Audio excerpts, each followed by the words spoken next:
Good evening. It is December 2nd. Hard to believe that it's December and almost Christmas already. And we are on show number 57. And we have another great show for you today because we have Nick Cusumano, who is a high school theater and film teacher in St. Louis, Missouri. And as you can see, you could probably see, well, you will see in a bigger picture, Nick is set for winter with his facial hair. So it's really great. He's in St. Louis, Missouri, and it is midnight. So thank you so much for coming, Nick, to talk to us about theater arts. Theater cast, correct? Yes, Theater cast, and also about some Chrome apps and extensions for creativity. So that is something I'm really interested in. So we're going to save you your introduction for last, Nick, and we'll go across the board. And Jody, could you tell us who you are, please? Jody and Michelle are our regulars. Go ahead, Jody. Hi, I'm Jody Brown, Kalama Intermediate Librarian, and I'm tonight's official listener. Great. Okay, Michelle? Hi, I'm Michelle Colt. I'm a librarian at Haleakula Elementary School. Great. And Nick Cusumano, who also is, by the way, a Google certified teacher and a Google certified trainer. So welcome, Nick. Tell us who you are, and the floor is yours. well, thank you, Linda. I really appreciate it, and I'm glad I'm with librarians because my librarian at my school is one of my favorite people. She goes with us to the theater conferences, and actually, if you go way back in the mid 2000s, she told me about this thing called Web 2.0. I was like, what's that? And now that I'm like knee deep, chest deep and all this Web 2.0 stuff, and it was really my librarian at my school, Jenny, who introduced me to kind of what Web 2.0 is, and so I'm very glad to join you all with this. I am also lucky enough to actually have met one of you in person halfway across the world. My cohort for the Google Teacher Academy, which is what you go to when you become a Google certified teacher. Michelle was in my cohort which was GTA Sydney 2013, the middle one now, since there's been three there. And there were only 5 of us from the States that were part of the cohort, a big chunk of Kiwis and Aussies, and then a spattering from all around Southeast Asia. Like my roommate was from India, Narendra, and it was just a life-changing experience. And it's also kind of neat. I was, walking in my library saying hi to my friend Jenny, and all of a sudden I look and there's her library magazine, and who do I see on it but Michelle? So I tweeted her about that, and it was great to touch base on that. So that's a little bit about my Google Googleness. I've been teaching theater and film. This is my 20th year of teaching. I have now taught the children of my first students. I don't know if that's good or bad, but it is what it is. It's going to be really sad if I start teaching grandchildren. um, so, and I kind of got the Google bug in 2008 and 9, and kind of pursued it and went to a summit in the Great Plains Summit in Nebraska. Met Jim Sill and Molly Schroeder, Becky Evans, and Jeff Utek spoke there, and Jamie Cassip, and was like, okay, I want to be one of those, and kind of started my adventure with that. And after going to that, of course, I Googled the people who were there, and Jim Sill was one of the people who was there, and he was on this network, this online network called edreach.us, and they had a show called EduCast Nation, which I started watching,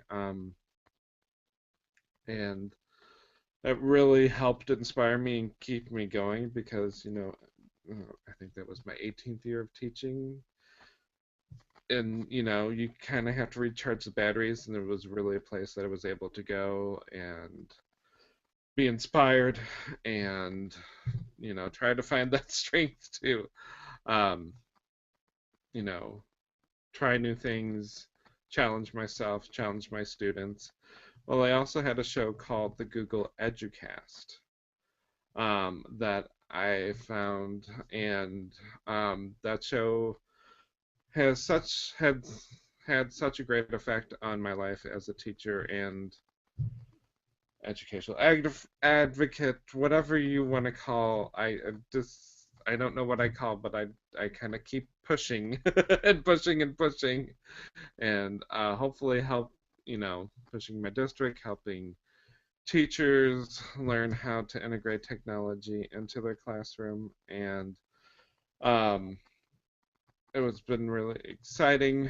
And after so I started watching it every week. It was a great group of kids, like kids, teachers, Kevin Burkhauser, Diane Main, Sean Williams, Chris Betcher, who was part of one of our lead learners at the GTA Sydney, um, Fred Delventhal, Juan DeLuca, um, just a great group of people that I was able to go to, and then that show spoke specifically about Google, and it's from there that TheatreCast kind of happened because I kind of became a regular watcher and would put comments and or do a lot of stuff in the back channel. And right about that time, Andrew Stillman, who is amazing, and if you don't know who he is, I suggest you look him up. He is the Google Apps scripts, which are now called add-ons, Doctopus, for a while there, G-Class folders, Autocrat, and I had wanted to find a way to give feedback to students. And when you use the spreadsheets in Google Forms, it's just not that easy to read. So Autocrat allowed me to gather the information and then put it back to them in a nice and easy way with mail merge. And so I created a video from that, and then that got me a guest spot on the Google EduCast. And what I've come to find out, theater people, we are busy people, and there's always a show and always rehearsal, but we as theater teachers have to fight that to connect and share. And so Dan Rizak of EdReach, one of the co-founders, asked me if I'd like to do a podcast. And was like, okay, this is kind of new, kind of exciting. Okay, what are your thoughts for something? So we did a little bit of back and forth, and so TheatreCast is the show for theater teachers and professionals who can share practical advice, talk about new and innovative things happening out there, and to connect with and just kind of talk about theater, either as theater in the classroom, but also theater in the broader sense as an art form. And I knew I don't like to just talk and not have anyone there. Maybe it's the actor in me. I need a scene partner. And so after I had started applying for Google Teacher Academy, it took me 3 tries. Third time was a charm. There were a couple other people who had theater in their background, so I emailed Danielle Files and said, hi, I'm starting a theater podcast. Would you like to join me? And Danielle was brave enough to. She didn't really know me from Adam, besides a little bit on Twitter, and we had done a. She had guested on the Google EduCast a couple weeks before, and we were doing Dan Russell's search class with a couple of people from the Google EduCast, and so she said yes, and we just did our 67th show, and I really enjoy it because it allows me to remind me why I'm a theater teacher and the power of theater, and I've been able just to talk with people all over the world with really diverse backgrounds, but we all have theater in common. And I think that uh, theater is a mirror of life, and it's a powerful tool to use in the classroom, not only to entertain, but to help students empathize, because I think that's a big skill that we need to make students aware of, because it's always something that can be a challenge. Um, and they have, to get that worldview, they have to think wider and broader than that. So I've had lucky enough to have like Hunter Bell, who's a musical composer and actor, who wrote the show called Title of Show, which is just a great hoot and a lot of fun. I got to meet, and I love the power that we gain from the internet. One of my friends and first Twitter followers was Carla O, and she is a theater teacher in Sydney, Australia, and had her on as a guest, and then was able to meet her when I was in Sydney, which is just, icing on the cake. And we're working together because my Google certified teacher action plan is the World Theater Video Project. We've done about 4 different versions of, or different approaches to that, or different scripts.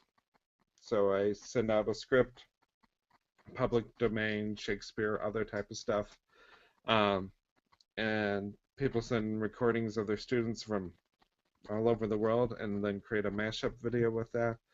But this year, we just presented at the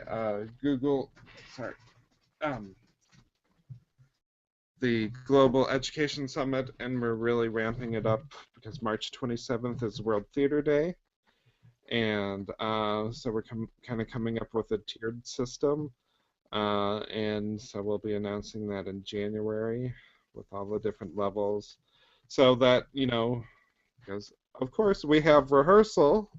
Well, hopefully a theater teacher at least has enough time to take their pictures of their students creating theater in their classroom, and share some pictures from there. And if they want to get more involved, then we can take it up to different levels. So that's a little bit about me in theater, and kind of that end of it, a little bit of story.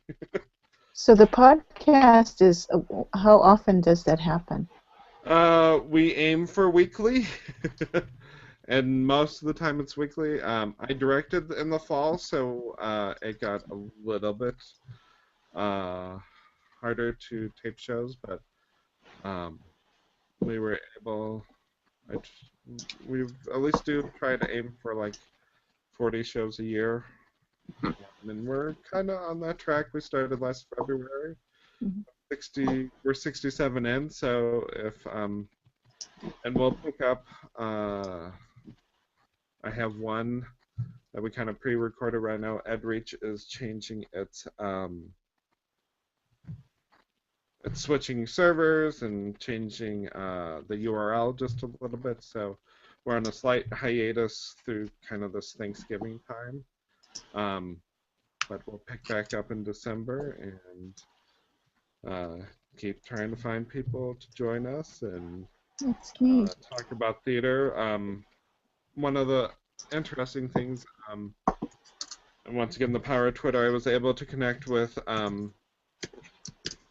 There's these two students in England who, or not students, they just graduated from college, and they have this website called Overcoming Theater, which talks about theater styles, and they go around to different schools. Really inspirational, and I like, okay, it's kind of nice when you have a podcast, you just like, well, I would like to hear your story. Let me email you, and if you can join us, great. And that just the work they were doing was really inspirational. And some just other interesting, I guess, Caitlin Mowrolder, who was a friend of Danielle's that she went to college with, and she's a professional actress, and shared some really great tips on people who, some ideas to help you with the business and how to understand the business. Talked to my high school theater teacher who has his own technical theater video series, and shared some great tips with that.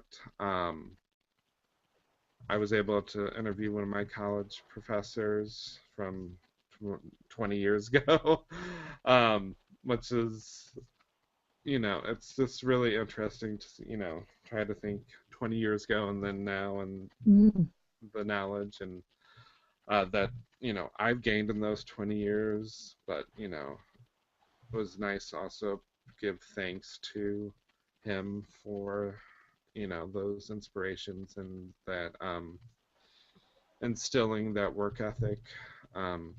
Wow. So and it's just kind of fun and interesting, and always looking for new guests. So if anyone's listening and has a theater story, please contact me. Love to have you on. Last week I had someone, Donnie Piercy from GTAC, one of his theater teacher, does a lot of Renaissance Fair stuff, and her students were doing really cool things. And I just think it's neat to find out what's going on, how people are approaching things, and it's just, and I think the hard part, once again, is we have to chase people, theater people, because we always have a show. I always have a show. I have a show December 12th. That's part of. I had a show in October. I had a show November 11th. I'll have a show at the end of February. It just that's the name of the game. Yeah. But we have to take the time to go out there because a lot of the skills that I don't know, want to maybe say mainstream education or whatever you want to call it, all the buzzwords, we've been doing it for a long, long time. I actually, the one that's not on EdReach yet because of the switchover, I'm taking some online classes, and one of the things I put on there was 21st century skills, and I went through the list, and I'm like, oh, theater, and we did. Danielle and I did a whole show going, yep, and showed examples of that, and just trying to urge people that step out of that, and theater teachers, we know project-based learning. That's all I do, and I've been doing it for 20 years. And I think I'd add also the 4 C's, the collaboration and communication, and yes. I mean that's so crucial in theater and in life, and yeah, and so much of the business world is team building, exactly, project collaboration. Right. Well, and you have that deadline because for me, the deadline's opening night. Yes. It's got to be in order. Yes, whatever or wherever it's at, that's where it's at. And I've that's had a right. couple of shows where it's been like, okay. But they also somehow, and I've learned this, which may be slight bit of less stress, is I would say I haven't had it where a show totally falls apart. Knock Somehow on they wood. pull it together. Yes, knock on wood. Somehow the students pull it together because, once again, you have an authentic audience sitting in the seats. That's Oh, right. yeah, I know that term. Yes. um, they they pull it together. Now, I wish they would pull it together earlier sometimes, but that's also it's my it's my constant challenge because I'm dealing with novice performers, so it's all new to them. I've learned things over the years, but I was like, oh, I got a whole new set. Okay, gotta go over these things again. So it's it's exciting. It's fulfilling, and it's also kind of what kind of pushes me to get out there. Um, and it's I was nervous my first podcast. I don't get nervous anymore. Okay, I'm going on screen. Okay. Is a microphone working? Okay, I'm good. Let's go. Headphones in. So how does that work on the EdReach? I'm curious to know how those podcasts are.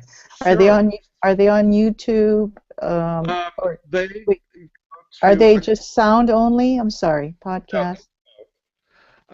prior, and I started when Hangouts picked up, like we're using now. So that made it easier for me because I'm very comfortable with Hangouts. But hey, we use Hangouts on Air to record our shows. So there's the YouTube component, and then if you're the owner of your YouTube channel, you can download your the video file and put it in GarageBand, or I have Adobe Audition, which separates the video and the audio. I put some bumpers on the end of it, and then upload that to, we use a WordPress server, and then that distributes it to, we're on iTunes, we're on Stitcher, we're on a couple other podcast services, or, it creates an RSS feed, and like I use Pocket Casts a lot on my phone, so it feeds to there. You just do the search for it. Um, and so at the moment, I'm going to say EdReach has a good 20 different shows, and that's about to expand because we're doing a kind of a new approach. And so if you want to start podcasting, and I want to say in the new year, um, you can utilize EdReach as a place to take care of that Oh, for that. And then I'm lucky enough to be one of the core shows, or the founding, or not founding shows. I was a little bit later, but one of those shows that helped build the network. So there's the Google Edgecast, the Flip podcast. I totally blanked out. I'm sorry, but that's with Troy Cockrum. So if you're thinking about flipping your classroom, great place to go. Two guys and an iPad, Drew Minnock and Brad Wade. Um, Teacher Tech Talk with Chad Kafka. Uh, any maker spaces? um, Not that I am aware of, but it doesn't mean there won't be, especially in the new year. There's one called Lit Tech. Uh, there's Open Idea Box, which is a new one.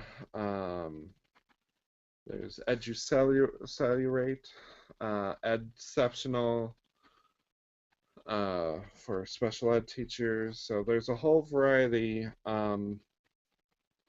for places that teachers can go to recharge their batteries. And like, I wouldn't, two big things that I think helped make me a Google certified teacher were attending Ed Camp St. Louis in 2012, um, or make that three, attending Google Summit, and then finding EdReach. To me, they've opened up so many doors, connecting me with people all around the world, chatting with you all in Hawaii. I have friends, online friends that some of them I've actually been able to meet face to face, but that we're able to connect. Alison Malika, do a Google Demo Slam that Lee Webster is organizing. Which if anyone can help with that, and I'll put that in our show notes. Lee Webster is a teacher in Thailand who was part of Michelle and I's cohort. Unfortunately, he's been diagnosed with cancer, and if you can want to I help just out read with that. that, I just read that yeah, in G Plus yeah. yesterday, I think. It's Um, sad. and so because of it, his insurance is not covering chemotherapy, so we're doing some crowdsource funding to help him out with that. He's already, I would say, at least a quarter of the way there, and it's only been 24 hours. So, if anyone knows Lee and can help out, whatever you can do, that would be great. Um, and he's such a funny guy. We should record the shows after the demo slams, but they aren't appropriate for air. but, but they're a lot of fun. On air is a lot of fun, and off air is also a lot of fun. Chris Bester joins us with that. Donnie Piercy, a big chunk of us from GTA Sydney. So it's a lot of fun, um, and I just love that aspect about connecting to people on Google Plus, Twitter, PLN. And right now, the last GTA of the year is going on, and Is that the one in Austin? in Austin. And so there's a lot of people, like one of the people, one of the Ed Camp St. Louis organizers is attending now, Chris McGee, Chrissy Visendale, Casey Bell, which she just amazes me. I just, I, She because must have a crew of 10 helping I her, know, I doesn't just like, oh, that's a new thing I've been. she? Yes. Amazing how much. Makes me tired just to I look at what comes down. know. I have her down, of Listen. course, as one of my MVPs because I can't miss out on what she's saying. Oh Oh, yeah, she Casey Bell, is, Casey Bell, Casey Bell. and just boom, she popped up sometime this year too. It was like, Yeah, and then just so much, which is yeah. Her Google Guides are amazing. yeah. Um, and so that aspect's really interesting. And I might kind of use that as a segue into the second part. Um, and if you all have any questions, but I have been lucky enough to help judge one or two of, or adjudicate, I don't know, whatever you want to call it, watching some of the videos for the Academy's post post GTA Sydney 13, and I think that's a great example of that you can use with your students is, okay, you've got 1 minute to tell me the most important thing. Tell me a story. And it's ones that tell a story, that share an idea, that have a way of communicating that type of feeling, um, emotion, thought, um, passion that come across. And I think it's a unique opportunity for kids to, I mean, it's kind of right up their alley to bring in music and, Mhm. the setting or how will you convey your content. It's not just through words, but what visuals will you use? Yeah, I think that's perfect. Hey, can you reveal any secrets about what folks look for in videos or just give tips, some general I would tips to anybody? tips. I can't. I can't. The same NDA applies. But um, one thing which I think is great for students, but I do not ever, and I know I will see more, but if I get asked to judge again, is Powtoon, which is a great tool for your students, but I don't need to see it again. And I'm guilty of using it. I used it in my second one. I didn't use it for the whole video, and that's right when it came out too. I thought, like, oh, it's brand new. Okay. Um, and I wouldn't say, don't write it off your list, but a big thing is eventually you're going to be asked to speak in public, and you need to we need to see something with you speaking so we can get a sense of your passion, how you present yourself, how you would be as, because Google certified teachers and trainers go to summits, to conferences, and you're going to represent Google in a way. We are not paid by Google. I get asked that all the time. So Google pays you? No, Google does not pay me. The largest unpaid force. Yes. No, you can.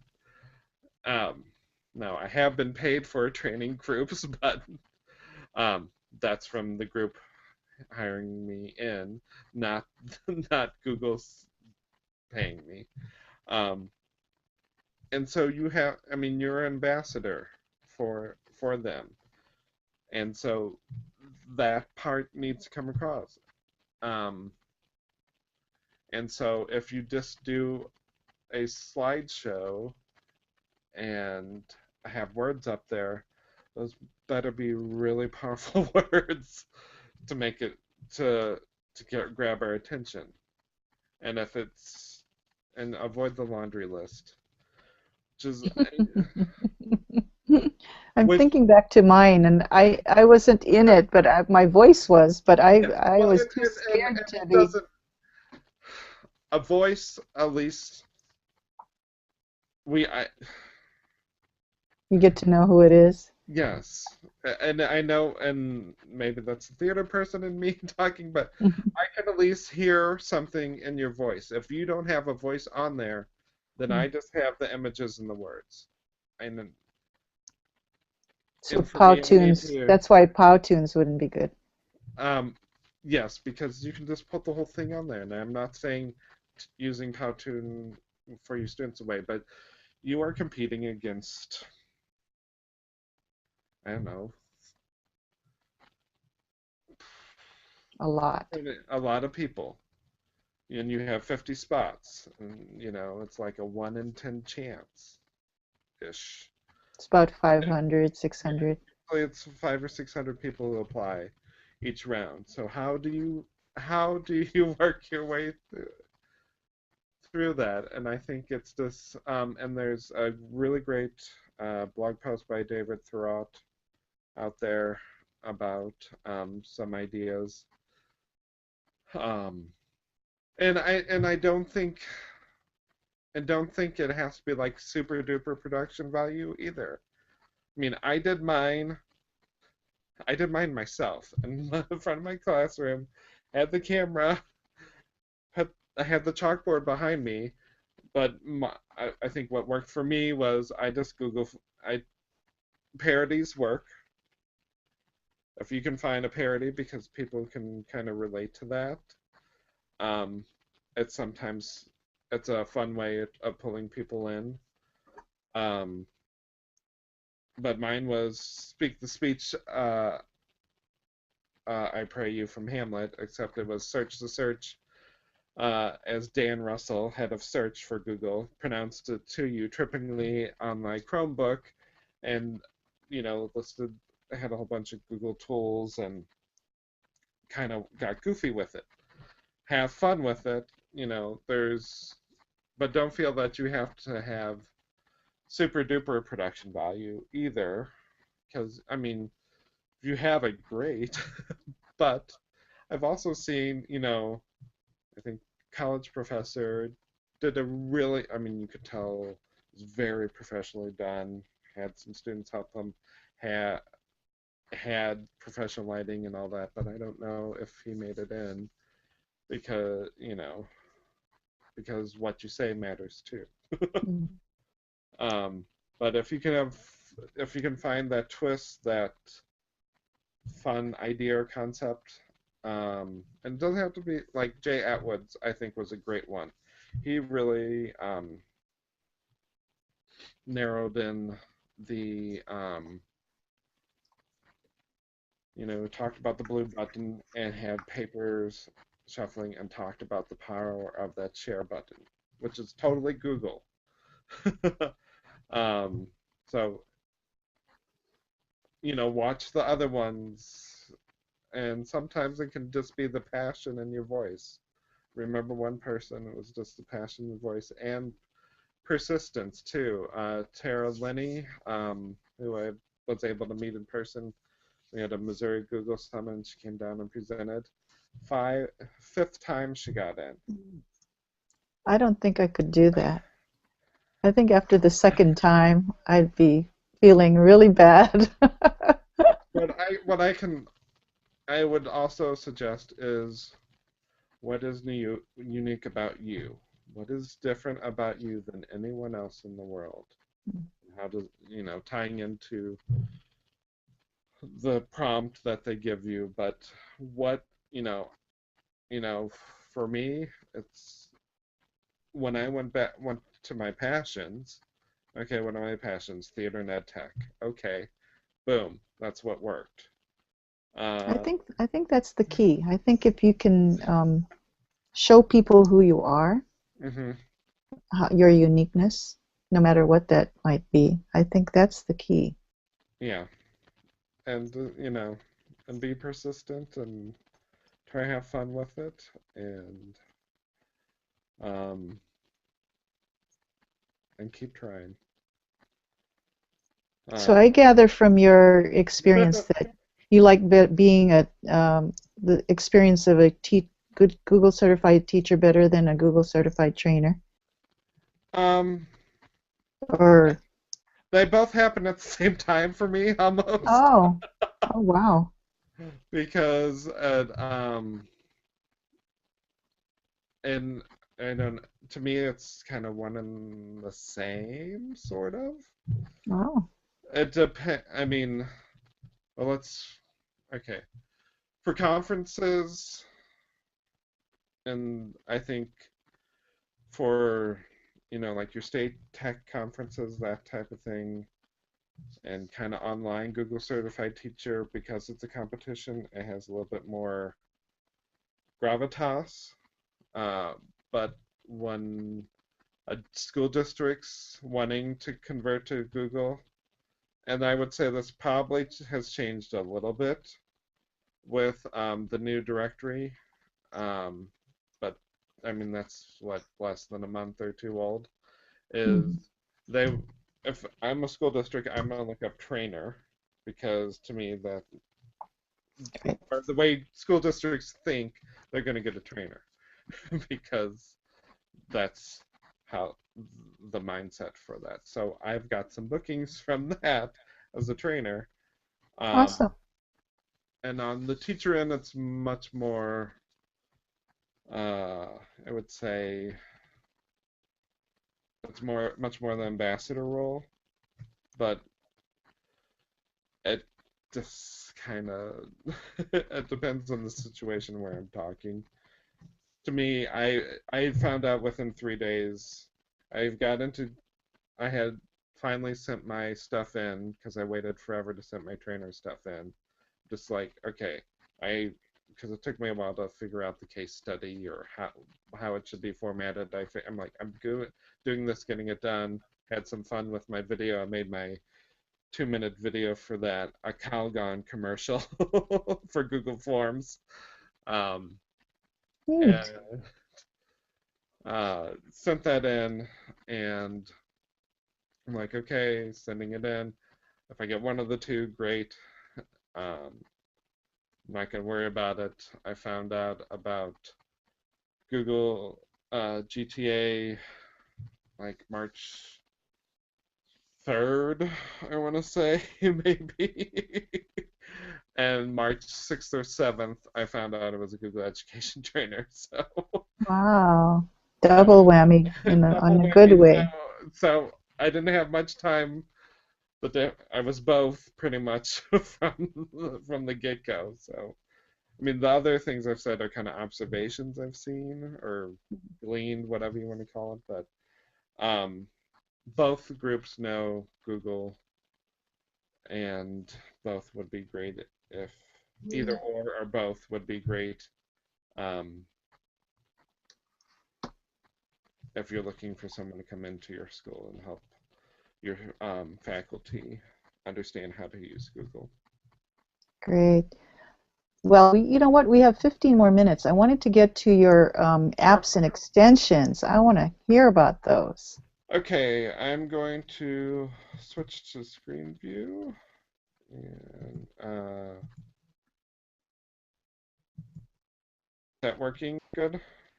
Yep. Can you see it okay? Great. Blue. Yep. Okay, so I will go to switch to the present screen and talk about some of my favorite apps, tools that are out there. Um, and with 15 minutes, I'll give you the shortened version and give you Okay. some use examples. Okay. There's my contact info. We'll put in the show notes. Find me on Twitter at Tech for Theater, the number 4 theater, spelled the British way, or like I like to say sometimes, the Australian way. Mhm. Of course, being a Google certified teacher, I want to touch on a couple of things that are out there. The Google Cultural Institute, which is kind of like an umbrella for 3 great things, and one of them is the Google Art Project. Um, and so you can virtually travel to museums all over the world uh, and see paintings up close, like the Chicago Art Institute. You can see Sunday in the Park with George by George Seurat, or I'm sorry, the theater teacher in me. It's I have to remember the actual name of the painting. Sunday on La Grange. It's almost loading up. Yeah, La Grande Jatte, I think. Yes. Jatte. To me, it's Sondheim read Stephen Sondheim wrote a show called Sunday in the Park with George. So that's my thinking of the painting. But it's a gigabyte picture or super duper, so you can actually see the pointillism with it. I'm not going to do it right now because I don't know what it'll do with my Wi-Fi. But students collect galleries. This would be a great prompt. You could use these for prompts in your social studies class and your English classes and talk about the things you can see. You could zoom into it and use it for close reading. Um, so there are some options with that I really like. Historical moments. Anne Frank's another great example. It shows you really detailed view of kind of her story, uh, view of the annex that they hid in, And then World Wonders, which includes the Palace of Versailles and all these great Stonehenge, so these wonderful sites all over the world. And that kind of falls under the umbrella of the Google Cultural Institute. So great places to go and tools built in there. Um, Google Open Gallery. This is in beta right now, but it's like you can have your own Google Cultural Institute, but for you, your own artwork, student work, whatever it may be. So I can create I kind of have my own little gallery, and you just request an invite, and that invite seems to be returning back to you much quicker now. I got it back within a couple of hours, which is great to use, and you just click in, and then it gives you, you can have your own display of create your own exhibit. So I have a little exhibit that's a little bit about me. Um, and you can embed that into websites. There's our cohort. That is awesome. Never heard about that. Yep, that's this little hidden secret. Yeah, So, not so hidden anymore. Hey That's Nick, can you make it public, the gallery, yes, or you can? Okay. yes, you can then embed it into a website, and so you just click the embed code, or you can create your own little website and then use something like Bitly or Google.gl or TinyURL to create a more customized URL so it's easy to find. And if we were going to use it for our school, can you have collaborators who also upload images into the gallery, or is it really only one person who owns it? I would have to click in it to remember. Well, it looks like it's kind of tied in with you. I mean, I see the regular, Google, the plus Nick, and it looks like it's your login. Yes, it's my So kind of login. unique. Linda, I saw this at ISTE last summer, and I thought this was so neat. I requested I requested that we have access for our school, but I'm ashamed to say on air that I haven't done anything with it yet. So I'm feeling like not a good ambassador. I think it's going to be my holiday to-do list, Nick. Okay. Can't do everything, Michelle. Yes, Come on now. that's If you right. have a shared file, I think you can pull stuff in. Oh, great. Thank you I for think that. that's Okay. what I just did right here. Okay, So, super. Thank uh, you. but I think it's like this little I'm sorry, and I'm probably causing a. I'll switch back to screen share because it probably caused I forget what it's called, but the mirrored hallway. Oh no, I didn't see it. Okay. Online photo editors. There's a ton. Some of my favorite, actually, my favorite is PicMonkey. I love it, love it, love it. Those of you who have been in the business long enough remember PicNick. That was part of Google, I want to say around 2010-ish. Well, they broke off or whatever and started their own company called PicMonkey, which to me is just a powerful thing. I finally broke down and paid the money for all the features, but 3 or 4 years I used it without the features, and it did 90% of what I wanted it to do.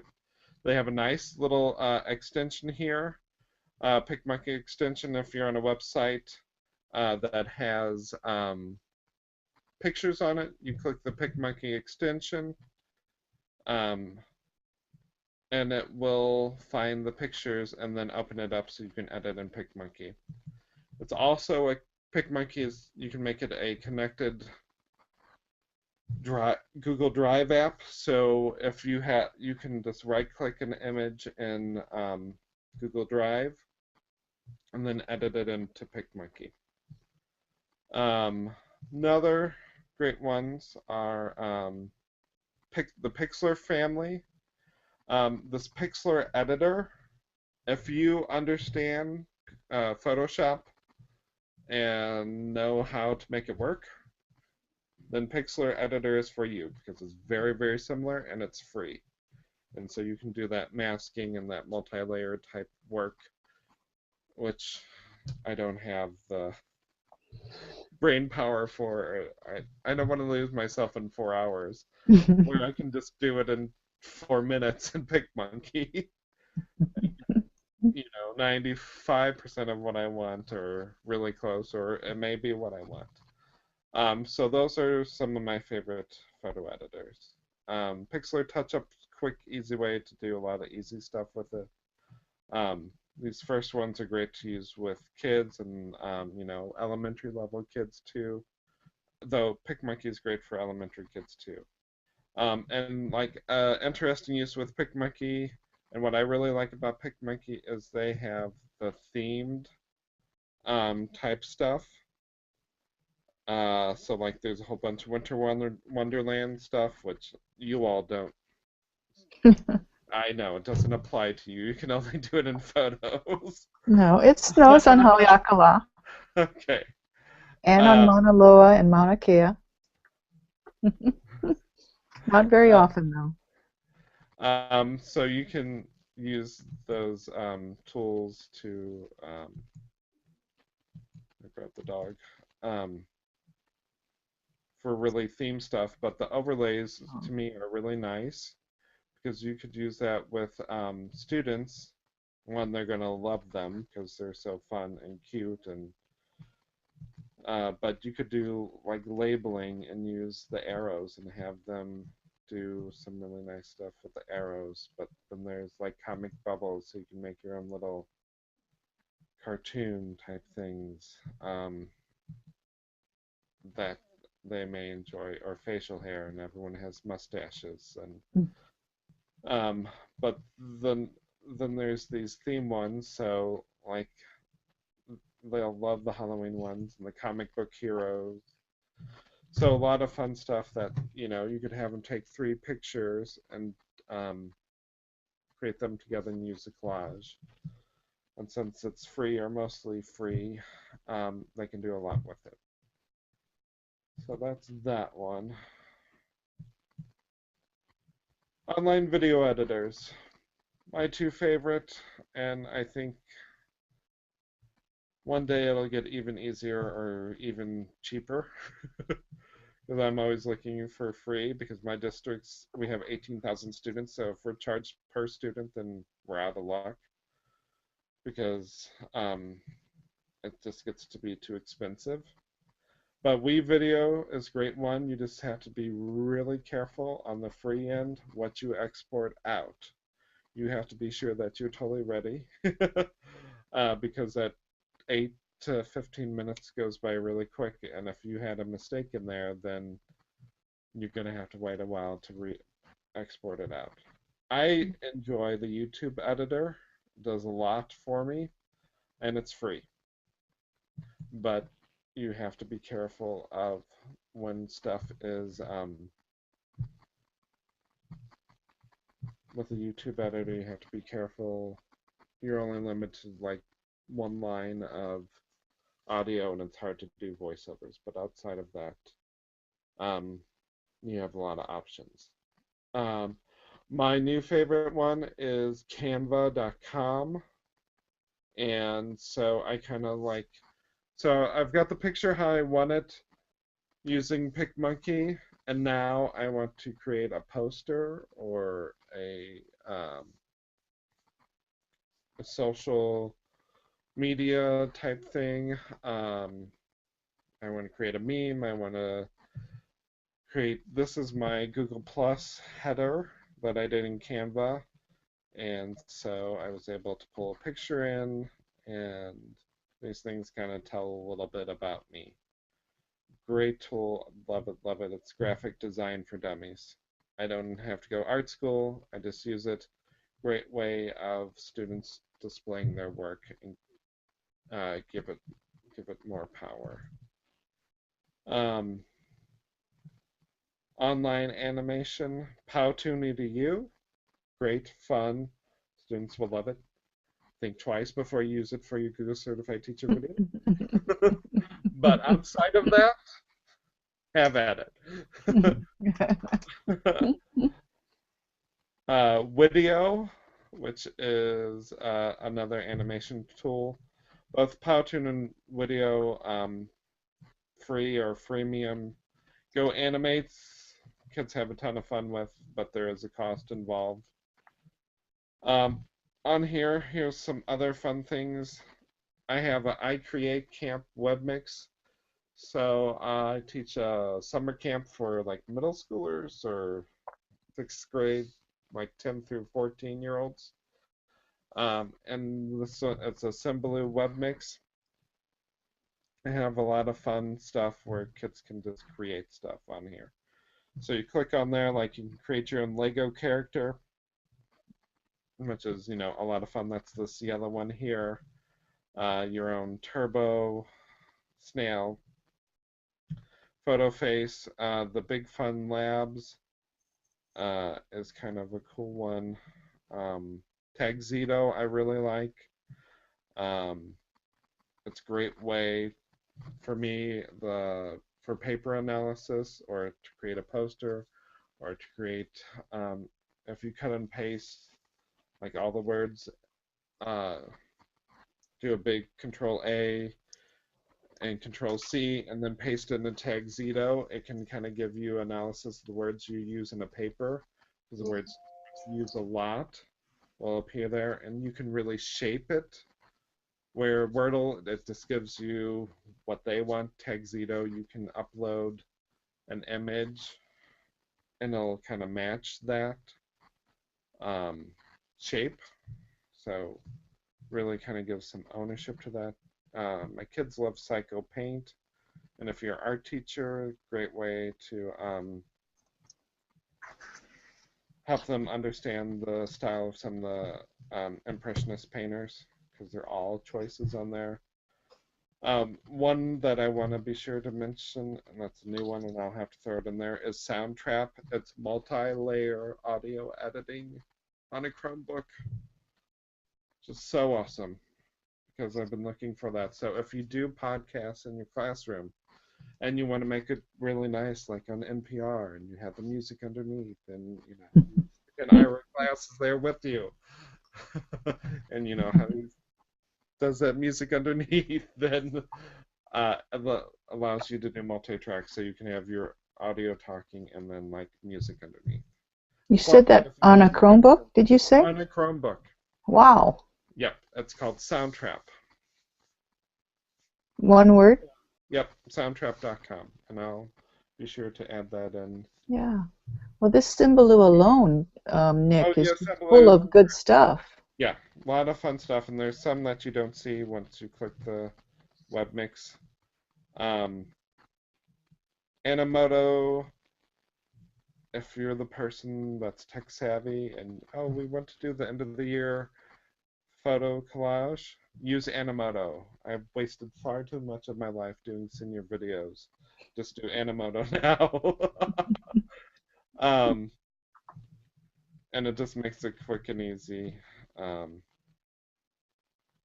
And so some of my favorite ones are on there on the screen. S'more is another great one to create an interactive poster. Thank you. Yeah, Michelle uses that very effectively. Right, Michelle? Yes, I like that one. Mm-hmm. And one more that I want to kind of touch on is Lucid Press. And if you get the education account, what's really nice about that, so I do programs for shows. Well, Lucid Press is a really nice way to it's collaborative, and you can do multimodal type things. So I can create a photo book that I can have a picture, so great for student portfolios, because you can have them upload the content, make it look nice, present it, do some text around it, but then you can also put a video and then embed that into a website. It's taken. So here's a little short example of one. And so you can go to the preview window.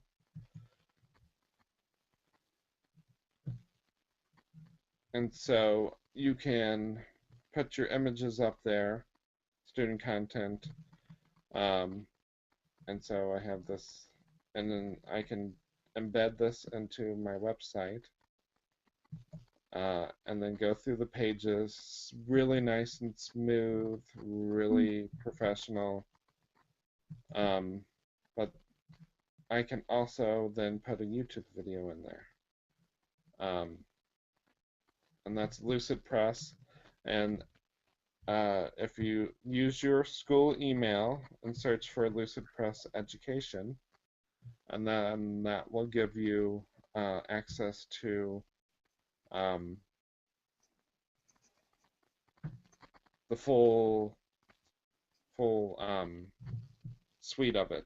You'll get the premium account for free. Wow.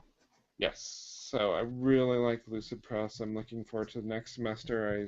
I teach my Film Studies 2 class, which is a filmmaking class.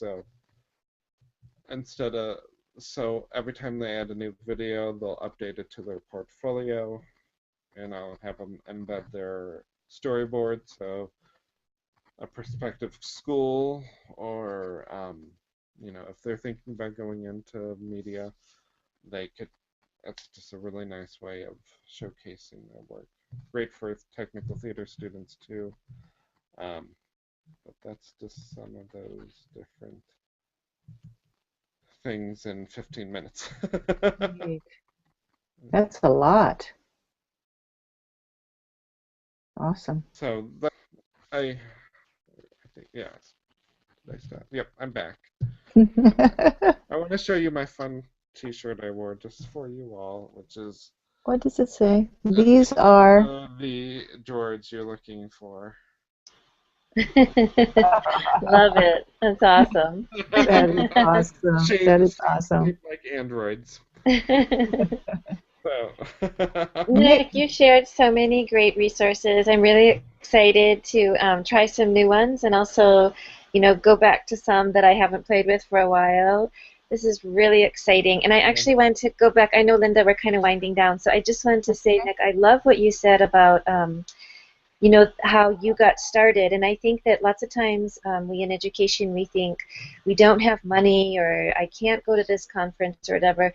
But what you said is, Ed Reach Us, and you said the Google Summits, and then the Ed Camp is what really got you started meeting people. And I think my journey was kind of like yours. I've also been teaching about 20 years. And then somewhere in there it was exactly those events. And Linda, finding you on Twitter, I think, was a big one for me, too. And like you said, too, Nick, connecting with others on Twitter. There's just so much out there, and I love how brave you were to put yourself out there, Nick, and to ask somebody, hey, you want to do this podcast, and hey, you want to try this, and I think that that's what we as educators need to do, be willing to, kind of extend an invitation to like-minded folks, and you've just shared so many great things with us tonight, and I'm amazed that you can be this articulate at midnight, now 1 a.m., so thank you. With daylight savings, it's just now midnight. So okay. It started at 11 a.m. It is? Okay. Yeah, so that's it's only 4 hours then. Okay. Different. I think at this time of year. Yeah. Right, correct. Well, I appreciate what Michelle said, because I was thinking the same thing about how your journey really is a model for us, because you got on that podcast, and because you were online and talked to some people, it wasn't really that hard, right? You got to know people. Scary, but we have to connect with. We can't be in our own classrooms anymore. We can't just be there. We have to connect. And for me, I have to. It's like It's like eat, sleep, drink, and connect are like, those basic Maslow hierarchy of needs. You might as well put Wi-Fi on there too, but That's so true. so I can connect. it's it's brought so much into my life, and you know, I just love the connections, and it helps me keep going, and hopefully helps others too. Um, because just like we don't know, same with our students. I don't think we know the effects we have on other teachers too by doing this, because Yes. and I try to take time to thank those people, but so much in our lives you just don't know, because oh, I gotta go switch classrooms, or I have to go pick up the kids, or whatever it may be. But Well, when you're talking about the children coming to school, children of children, that has happened to me for a while now, and it's really quite interesting. And then sometimes the thank yous don't come till 30 years later, and mhm. from odd places where I had someone say, you saved my life when I was in seventh grade, and I'm going, I can't remember saving your life, but to a child, just being kind and being there for them in that moment is huge. You don't even have to do anything special other than just be there for them, I think. So, Yeah, yeah, very rewarding. it's just it helps me connect and commit, and I can learn so many things from people. I've been, like Lucy Gray. I kind of caught her on Google Plus, and I think she's amazing.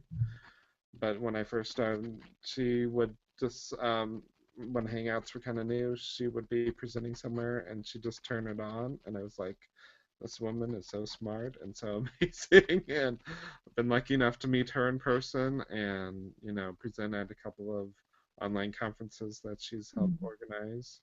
Um, the one that we met at uh, virtually, face to face, Linda, and um, You so made me feel very comfortable with that. I oh, really appreciate that. no problem.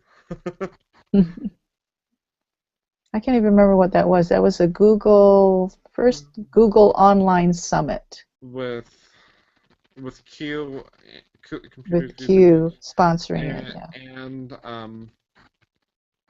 learning evolution, Yep. learning revolution. Yeah. Um, a co-presentation between the two. Yep. Uh, Well, Nick, thank you so much. We went over, but well worth it. Well worth it. And thank you so much for coming on, St. Louis, Missouri. And Thank you. I have notes just from what I've learned tonight. Yeah. So you have made a difference with me, that's for sure. And I'm going to be spreading the word as well. well, thank you for this opportunity. It's different being on the other side of the microphone. It's kind Yeah. of Thank you. It was fascinating. I really enjoyed it. oh, thank you, Thank you Denise. very It's very much. nice to meet you. Nice to meet you too. Okay, we're going to say aloha for now, and we will Aloha. see you next week. We are going to have another mainland, actually two mainland guests from California. Um, Tasha Tasha Bergson Mickelson, and I forget the Great. other name.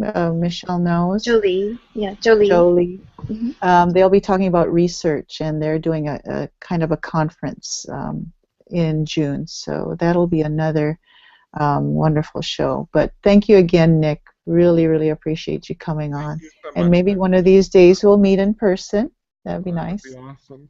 When are you coming to Hawaii? That would be the best way. Well, that would be the best way. I just have to, afford those plane tickets I there. know. They do have sales every once in a while. I almost stopped overnight in Hawaii on GT on the way to Sydney, Ah, but should have. it well, flights fluctuations. Yeah, very good. Okay, so we will say aloha for now, and thanks Aloha. again. Take care.